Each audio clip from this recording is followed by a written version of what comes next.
Hello friend, welcome करते हैं आप सभी का एक नए वीडियो में। तो मैं हूं वैभव मिश्रा और आप लोग जुड़ चुके हैं आपके अपने चैनल सक्सेस विद मी पर।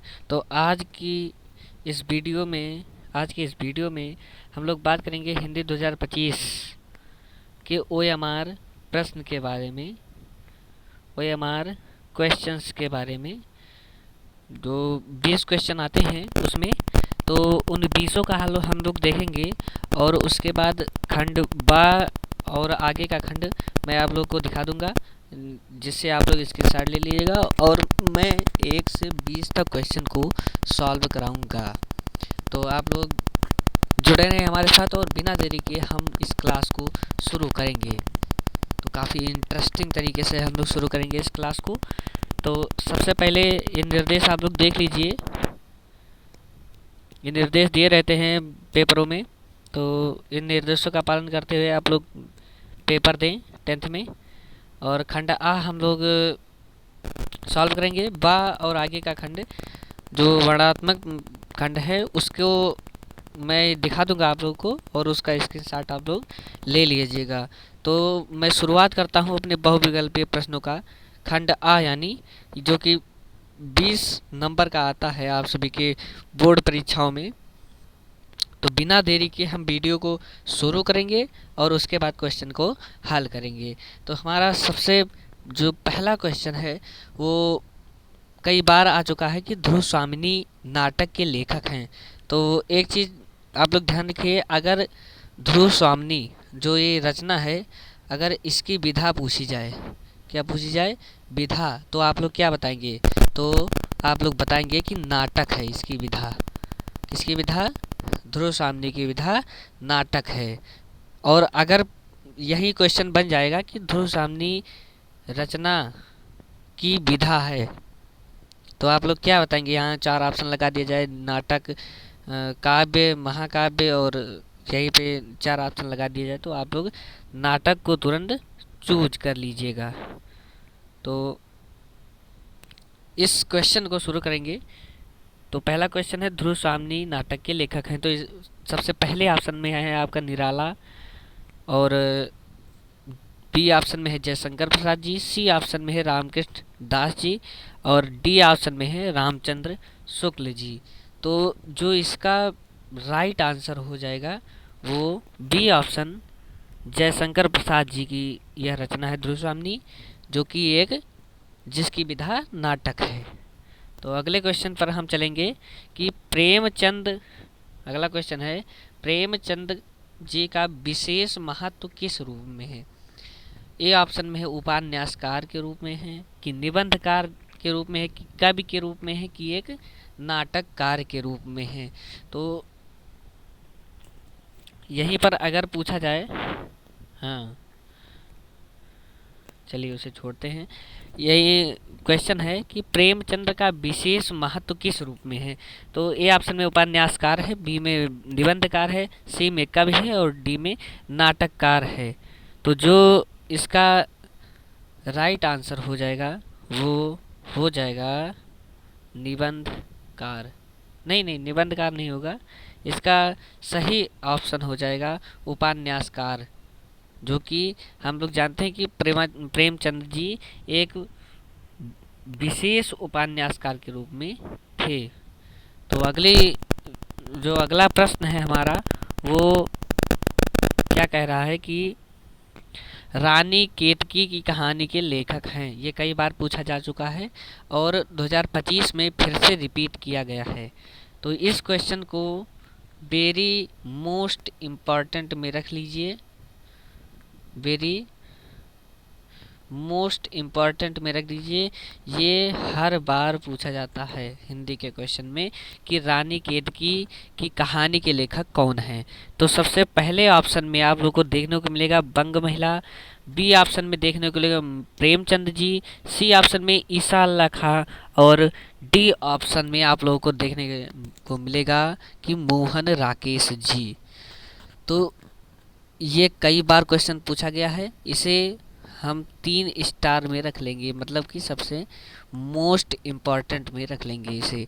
और इस क्वेश्चन को आप लोग यहीं पर तुरंत याद कर लेंगे। उसके बाद आगे बढ़ेंगे कि रानी केतकी की कहानी के लेखक ईसा अल्लाह खां जी हैं।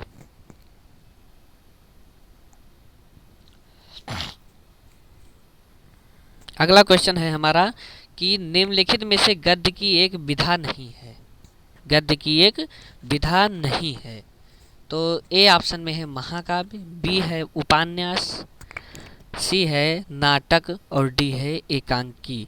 तो इसमें पूछा गया है कि निम्नलिखित में से गद्य की एक विधा नहीं है। तो इस पर अगर यह प्रश्न आप सभी के पेपर में आ जाए तो आप लोग बिना देखे महाकाव्य पर लगा दीजिए टिक, और ये बिल्कुल 100 में 100% सही जाएगा और आप लोग को 1 नंबर मिल जाएगा।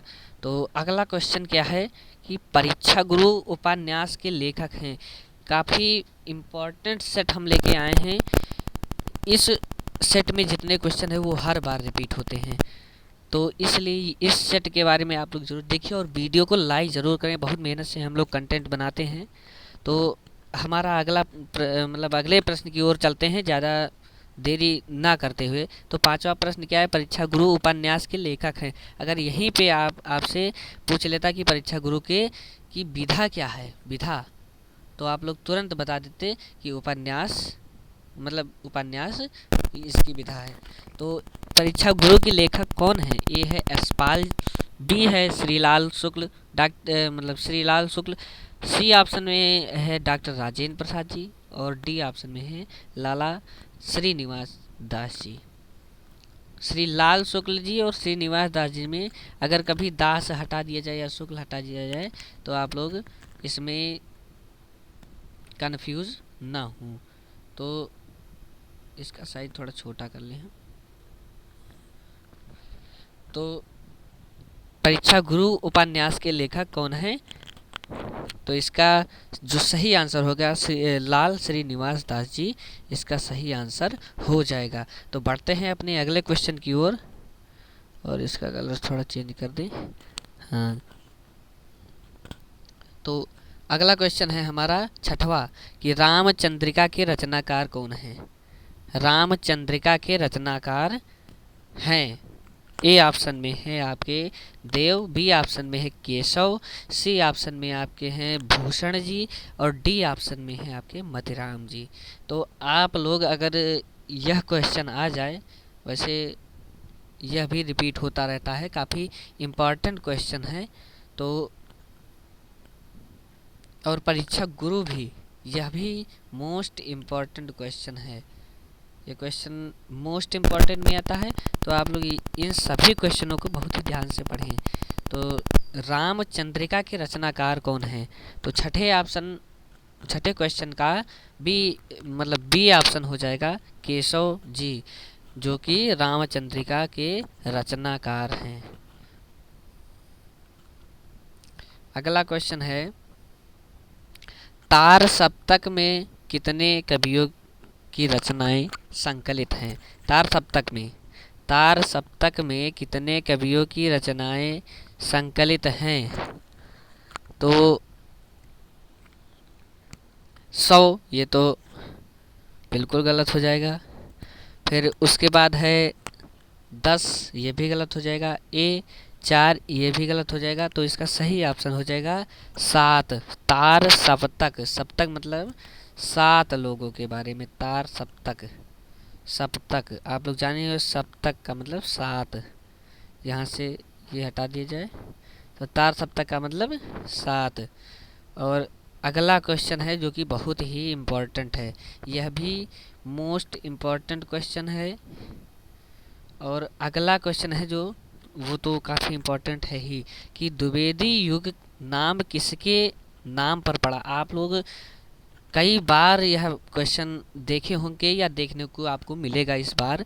अगर आप लोग प्रीवियस ईयर का पेपर सॉल्व करना चाहते हैं तो हमारे इस चैनल से जुड़े रहें। आगे जितनी भी वीडियो डाली जाएंगी वो प्रीवियस ईयर के क्वेश्चन के बारे में ही डाली जाएंगी। तो आप लोग हमारे इस चैनल से ज़रूर जुड़े रहें और बढ़ते हैं बिना देरी किए। तो 8वां क्वेश्चन है, अगर वीडियो को लाइक नहीं किए तो तुरंत लाइक कर दें। बहुत ही इम्पॉर्टेंट सेट हम लेके आए हैं आप सभी के लिए। तो द्विवेदी युग नाम किसके नाम पर पड़ा? हजारी प्रसाद द्विवेदी जी के, कि भारतेंदु हरिश्चंद्र जी के, कि महावीर प्रसाद द्विवेदी जी के, या जयशंकर प्रसाद जी के? तो सबसे पहले अगर देखा जाए तो जयशंकर प्रसाद जी को तुरंत काट दिया जाए यहाँ पे, क्योंकि जयशंकर प्रसाद जी न ही द्विवेदी हैं और उनका नाम भी कुछ अलग है। तो यहाँ पे बी ऑप्शन को भी, भारतीय हरिश्चंद्र को भी काट दिया जाए। अब बात आई हजारी प्रसाद द्विवेदी और महावीर प्रसाद द्विवेदी में, तो हजारी प्रसाद द्विवेदी को भी काट देंगे। यहाँ पे बिल्कुल करेक्ट आंसर हो जाएगा वो महावीर प्रसाद द्विवेदी हो जाएगा। और आप लोग से जब भी यह क्वेश्चन पूछा जाए तो आप लोग बिल्कुल सही करके आएंगे, सी ऑप्शन महावीर प्रसाद द्विवेदी जी, महावीर प्रसाद जी, इन्हीं को लगा के आप लोग चले आए। और यह बहुत ही इम्पोर्टेंट क्वेश्चन है और आप लोग इसका स्क्रीनशॉट लेते चलें, जिससे आप लोग को बहुत ही फ़ायदा मिले कि आगे वीडियो देखने के बाद भी आप लोग इस क्वेश्चन को देखें। तो अगला जो क्वेश्चन है वो भी बहुत ही महत्वपूर्ण है कि कुरुक्षेत्र की रचनाकार कौन है? कुरुक्षेत्र एक रचना है जिसके रचनाकार के बारे में पूछ रहा है, तो इसके रचनाकार कौन हैं? सबसे पहला ऑप्शन में है शमशेर बहादुर सिंह जी, बी ऑप्शन में है वेद व्यास, सी ऑप्शन में है जयशंकर प्रसाद जी, और डी ऑप्शन में आपके लगा दिया गया है रामधारी सिंह दिनकर जी।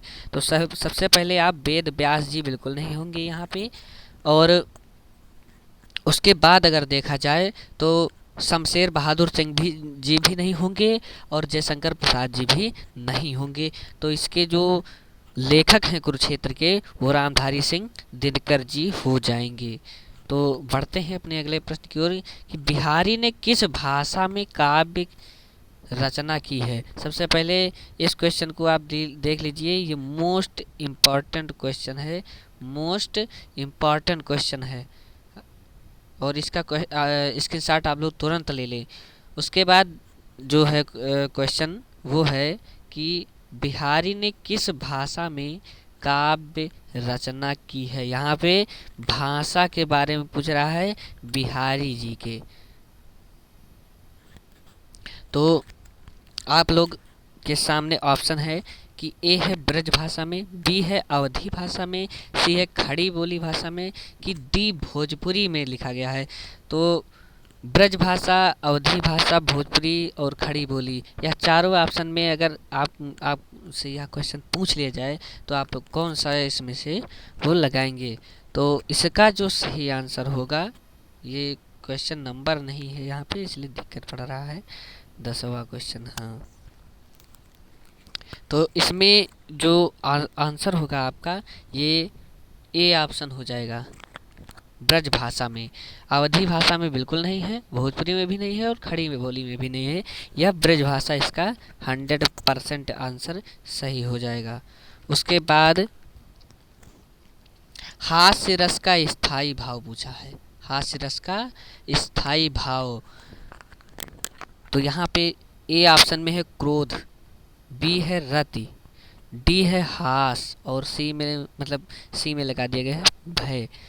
ये थोड़ा उल्टा हो गया, ए में है क्रोध, बी में है रति, सी में है भय और डी में है हास। तो रति तो बिल्कुल नहीं होगा, क्रोध भी नहीं होगा और भय भी नहीं होगा। तो यहाँ पे हास रस हो जाएगा, यहाँ पे हास्य रस का स्थायी भाव। आप लोगों को देखने से ही एक ट्रिक लगा दिया, हास्य, हास्य यानी हास, ट्रिक ही लगा दें तो आप लोगों को यहाँ स्थायी भाव यहाँ हास्य का निकल आएगा। और उसके बाद अगर पूछ ले चौपाई के प्रत्येक चरण में मात्राएं होती हैं, यह भी क्वेश्चन मोस्ट इम्पॉर्टेंट है और जितने भी क्वेश्चन हम इसके पहले बताए हैं वो भी बहुत ही महत्वपूर्ण हैं और यह भी महत्वपूर्ण क्वेश्चन है। तो इसका ए ऑप्शन जो है वो 11 है, बी ऑप्शन है जो 16 है, सी ऑप्शन है वो 13 है और जो डी ऑप्शन है वो 24 लगा दिया गया है। तो आप लोग सबसे पहले देख लें कि चौपाई के प्रत्येक चरण में कितनी मात्राएं होती हैं। तो यहाँ पे ऑप्शन आप लोग लगा दें बी, 16-16 मात्राएं होती हैं प्रत्येक चरण में। वाह, ये क्वेश्चन आ गया। ये क्वेश्चन वेरी मोस्ट इम्पॉर्टेंट है, वेरी मोस्ट इम्पॉर्टेंट से भी इम्पॉर्टेंट है, क्योंकि ये हर बार पूछा जाता है। अलंकार का एक ये नंबर का ये क्वेश्चन रट लीजिए आप लोग कि यह अलंकार कौन सा है। ये हर बार पूछा जाता है। रूपक, उत्प्रेक्षा, उपमा, अनुप्रास।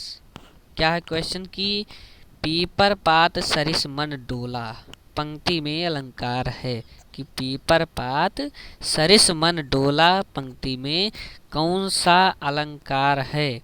अगर आप लोग से पूछ ले तो बिना देरी के उपमा अलंकार लगा दीजिए, क्योंकि पीपर के पात के समान हमारे मन को बताया गया है, इसमें तो उपमा की गई है, इसमें उपमा की गई है। तो पीपर पात सरिस मन डोला। उसके बाद पंचवटी, ये भी बहुत ही महत्वपूर्ण क्वेश्चन है, इसमें समास के बारे में पूछता है। पंचवटी समास के बारे में पूछा है। और यह जो क्वेश्चन है, कहाँ गया, ये जो क्वेश्चन है ये वेरी इम्पॉर्टेंट है, वेरी मोस्ट इम्पॉर्टेंट। ये भी वेरी मोस्ट इम्पॉर्टेंट है और ये तो है ही, मतलब दोनों ही क्या, जितने क्वेश्चन हम बताए हैं सब बहुत ही इम्पोर्टेंट है। तो आप लोग बिना देरी किए अगले क्वेश्चन को हल करें। 14वां क्वेश्चन है पंचवटी के प्रमुख समास है। तो यहाँ पे जो समास होगा वो कर्मधारय तो बिल्कुल नहीं होगा, तत्पुरुष भी नहीं होगा, द्वंद्व भी नहीं होगा, यहाँ पर द्विगु समास होगा, पंचवटी। अगला क्वेश्चन है गंगा का पर्यायवाची है। तो गंगा का पर्यायवाची पूछा है, तो इसमें सूर्य नहीं होगा, जलयान नहीं होगा, गगन नहीं होगा, ये आसमान का है, और सुरसरी, यह ऑप्शन बिल्कुल सही हो जाएगा। तो डी ऑप्शन इस क्वेश्चन का बिल्कुल सही हो जाएगा। सुरसरी गंगा की पर्यायवाची है, आप लोग रट लें, ये काफ़ी इम्पॉर्टेंट क्वेश्चन है आप सभी के लिए। ये डबल स्टार में है, डबल क्यों, ट्रिपल स्टार इसको भी देंगे क्योंकि यह भी पूछा जाता है। अगर अगला सेट हम लाएंगे और अगर ये कुछ क्वेश्चन मैच हो जाएंगे तो 100% पक्का है कि वह वेरी मोस्ट इम्पॉर्टेंट क्वेश्चन होगा। 16वां क्वेश्चन जो है कि अभिमान में प्रयुक्त उपसर्ग क्या है। अभिमान में उपसर्ग पूछा है, तो उपसर्ग यानी कि आगे का जो अक्षर जुड़ा होता है, जैसे महाकाव्य है, महाकाव्य छोड़ दिए, उपकार ले लीजिए। उपकार में अगर आपसे पूछ ले कि उपसर्ग क्या है, तो आप लोग यहाँ पर तुरंत बिना देखे कि उपकार में कौन सा उपसर्ग है, तो यहाँ पे उपसर्ग है। अनुदान, अनुदान में कौन सा उपसर्ग है, अनुपसर्ग है। ऐसे ही अभिमान, अभिमान में कौन सा उपसर्ग है, अभी ऑप्शन इनका इसका बिल्कुल सही हो जाएगा। अनु गलत हो जाएगा, अप गलत हो जाएगा, आ गलत हो जाएगा, और अभिमान यानी अभी, इसका बिल्कुल बी ऑप्शन सही हो जाएगा। और इसको भी हम लोग ट्रिपल स्टार यानी मोस्ट इम्पॉर्टेंट क्वेश्चन में डाल देंगे। तो तद शब्द की चतुर्थी विभक्ति एक वचन पुल्लिंग का रूप होगा। 17वां क्वेश्चन काफ़ी इंपॉर्टेंट है, यह भी हर बार पूछा जाता है कि तद शब्द की चतुर्थी विभक्ति एक वचन पुल्लिंग का रूप होगा। ए ऑप्शन में है 3, बी ऑप्शन में है तौ, हाँ यहाँ पे तौ होगा, और सी ऑप्शन में तस्मय, और डी ऑप्शन में तस्य है। तो 17वां क्वेश्चन काफ़ी इंपॉर्टेंट है, आप लोग स्क्रीनशॉट ले लें, उसके बाद हम इसका हल बताएं कि इसका तेन तो बिल्कुल नहीं होगा, तौ भी नहीं होगा, तस भी नहीं होगा, इसका तस्मय बिल्कुल सही आंसर हो जाएगा। 17वें का सी ऑप्शन बिल्कुल सही हो जाएगा। बढ़ते हैं अगले क्वेश्चन की ओर। 18वां क्वेश्चन है हमारा कि पद परिचय की दृष्टि से पद कितने प्रकार के होते हैं, पद कितने प्रकार के होते हैं। तो आप लोग ध्यान में रख लीजिए कि अरे पद यानी ये 2 प्रकार के बिल्कुल गलत है, 3 प्रकार बिल्कुल गलत है, 7 प्रकार भी बिल्कुल गलत है। तो इसका राइट आंसर हो जाएगा 4 पद 4 प्रकार के होते हैं। यह कितने प्रकार के? 4 प्रकार के होते हैं। तो जो हमारा अगला क्वेश्चन आ गया, ये भी कई बार पूछा गया है। कृतवाच्य में प्रधानता होती है किसकी? क्रिया की, कर्ता की, भाव की, कर्म की। ये काफ़ी इम्पोर्टेंट क्वेश्चन है, आप लोग रट लीजिए तुरंत इसको कि कृतवाच्य में प्रधानता मतलब किसकी प्रधानता होती है। तो ए ऑप्शन बिल्कुल गलत हो जाएगा, सी ऑप्शन ये भी गलत हो जाएगा, और यहाँ बिल्कुल सही आंसर बी हो जाएगा, डी भाव की भी गलत हो जाएगा। तो इसमें कर्ता की जो प्रधानता होती है इसमें कृतवाच्य में। तो अगला क्वेश्चन हमारा और लास्ट क्वेश्चन हो जाएगा, इसके बाद आपको खंडवा दिखा दिया जाएगा। उसको हम सॉल्व नहीं करा पाएंगे क्योंकि वह स्क्रीन पर सॉल्व कराना काफ़ी मुश्किल हो सकता है। तो भाषा की सबसे छोटी इकाई होती है, भाषा की सबसे छोटी इकाई अक्षर, वाक्य, पद, शब्द। ये थोड़ा उल्टा कर दिए, फिर से देख लीजिए। ए ऑप्शन में है आपका शब्द, बी ऑप्शन में है वाच्य, और सी ऑप्शन में आपका पद, और डी ऑप्शन में है आपका अक्षर। तो इसमें जो सही आंसर हो जाएगा वो आपका हो जाएगा अक्षर। ये सबसे छोटी इकाई है इन सब में, यानी अक्षर छोटा आ, यह एक अक्षर ही है और ये सबसे छोटी इकाई है। वाक्य पद कब बनेगा? जब 3-4 अक्षर मिलेंगे, जैसे पीपर, पास, रेशमन, डोला, या पद हो गया। वाक्य बनेगा जब 2-3 शब्द मिलेंगे। शब्द बनेगा जब जैसे भाषा, भा और सा मिलकर एक शब्द बन गया, और 2-3 शब्द मिलाकर वाक्य, फिर पद, और अक्षर इसमें सबसे छोटी इकाई हो जाएगी। तो इसका 20वें प्रश्न का हमारा बिल्कुल सही आंसर जो हो जाएगा वो हो जाएगा अक्षर। तो आगे का आप लोग खंडवा देख लीजिए कि इसमें क्या पूछा गया है। यह दूसरी बात जो इस संबंध में, इसे हल हम नहीं करवाएंगे, आप लोगों को पढ़ के बता दें। तो निम्नलिखित पर गद्यांश, यहाँ पर वर्णात्मक में निम्नलिखित गद्यांश पर आधारित 3 प्रश्नों के उत्तर दीजिए। एक गद्यांश आपसे पूछा जाएगा और एक पद्यांश पूछा जाएगा, अथवा ये करके ये कर लीजिए या तो ये कर लीजिए, दोनों में आप कर सकते हैं। इसका स्क्रीनशॉट आप ले लें और ये स्क्रीनशॉट आप ले लें। इसके बाद दिए गए यहाँ पे आधार पद्यांशों पर आधारित 3 प्रश्न यहाँ पर भी दें। निकुन कौन देश को बासी, मधुकर कही समझाई, सह दे बूझत साँच नहासी। आगे आप लोग पढ़ लीजिएगा और आप लोग स्क्रीनशॉट लेते चलें। इस समाधि में छुपी हुई है एक राख की ढेरी। चलिए आप लोग कमेंट में बताइएगा ये सब किसकी रचना है। जो अगला क्वेश्चन है हमारा संस्कृत के ऊपर आ जाएगा, तीसरा क्वेश्चन। ये यहाँ पे अस्माकं संस्कृते सदा गतिशीला वर्तते।